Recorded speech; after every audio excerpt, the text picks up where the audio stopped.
Visakha railway station ను 500 కోట్లతో త్వరలో ఆధునీకరించనున్నట్లు ఎంపీ శ్రీ భరత్ తెలిపారు. విశాఖ టీడీపీ కార్యాలయంలో శనివారం మాట్లాడారు. విశాఖ రైల్వే జోన్ కు జనరల్ మేనేజర్ నియమించడంతో త్వరలో జోన్ పనులు ప్రారంభం కానున్నట్లు తెలిపారు.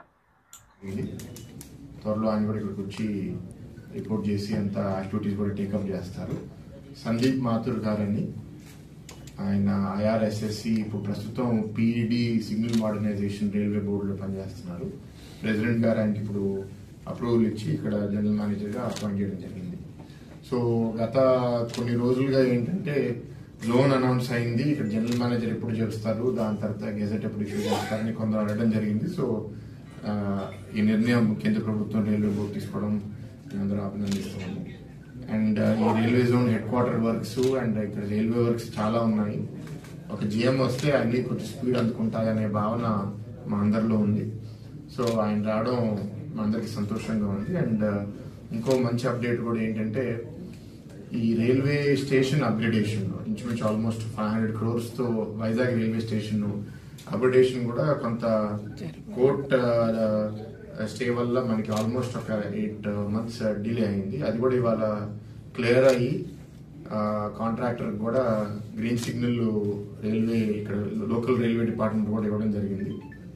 అతి త్వరలో ఐ థింక్ 18 to 21 months లో మన Vizag station upgradation including additional lines అంటే ప్రస్తుతం ఇప్పుడు ఉన్న లైన్స్ కన్నా ఇంకో 6 lines యాడ్ చేయాలనే దాంట్లో పనిచేస్తున్నారు. 14 lines ఫైనల్ గా మనకి ఉండబోతున్నాయి కొత్త రైల్వే స్టేషన్ అప్గ్రేడ్ అయిన తర్వాత.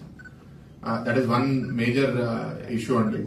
ప్రత్యేకంగా కొందరు ప్రతిపక్షంలో ఉన్న వాళ్ళు కూడా జోన్ ఇచ్చారు కానీ GM లేదని ఆ ఆరోపణలు కూడా ఇక్కడి నుంచి ఇక్కడితో ముగిస్తాయనుకుంటున్నాను. నెక్స్ట్ ఎలాగో మనందరం కలిసాము, 1 year ఈ ప్రభుత్వానికి పూర్తయింది. ఈ 1 year లో ఈ అనుభవాలు కూడా మంచి లెర్నింగ్ ఎక్స్పీరియన్స్ నాకండి.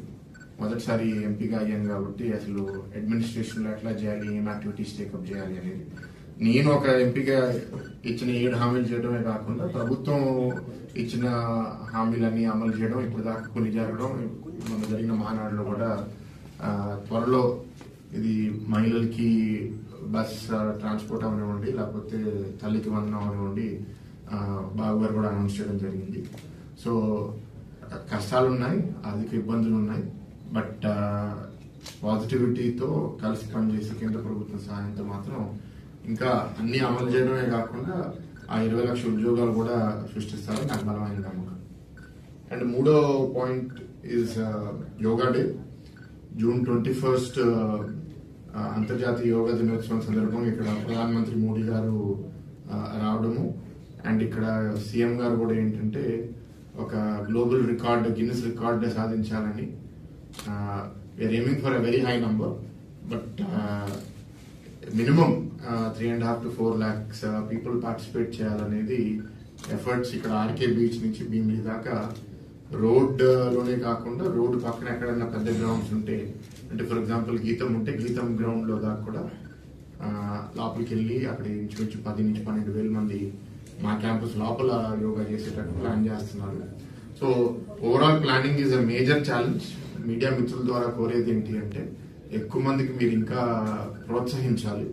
ఎందుకంటే డైలీ యోగా చేసే వాళ్ళు కొందరు, యోగా ట్రైనింగ్ చేయగలిగిన వాళ్ళు కొందరు, కానీ 4 లక్షల మంది ఒకటే రోజు వచ్చి యోగా చేయాలి అంటే ఇట్స్ నాట్ ఈజీ. నేను కూడా పొద్దునే వాళ్ళ ప్రాక్టీస్ గా ఇవాళ ఒక యోగా ప్రోగ్రామ్ గాదిరాజ్ ప్యాలెస్ లో కండక్ట్ చేస్తే వెళ్ళాను. అన్ని బాగానే చేశాను కానీ వజ్రాసనంలో కూర్చోమంటే కొంచెం కాలం నొప్పులు వచ్చినాయి. అంటే ఫస్ట్ స్టెప్ GM అండి, త్వరలో గెజెట్ నోటిఫికేషన్ కూడా వచ్చేస్తుంది. దీని ముందు ఏదో క్వశ్చన్ అడుగుతున్నారు మీరు.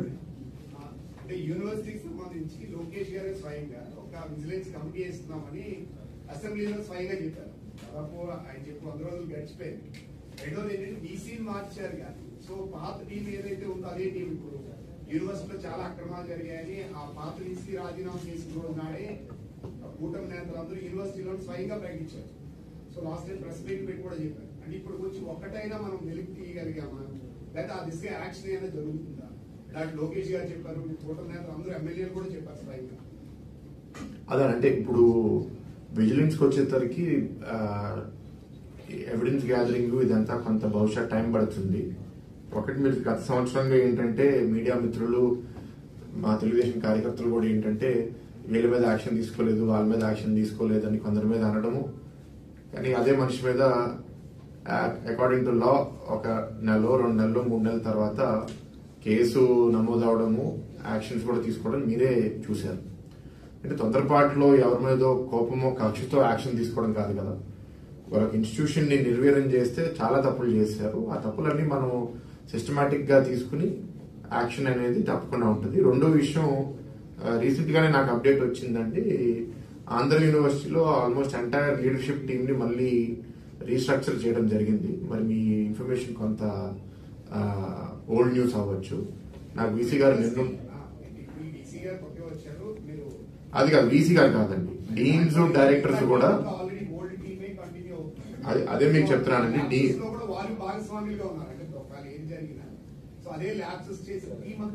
అదే నేను మీకు చెప్తున్నాను. ఇప్పుడు ఒక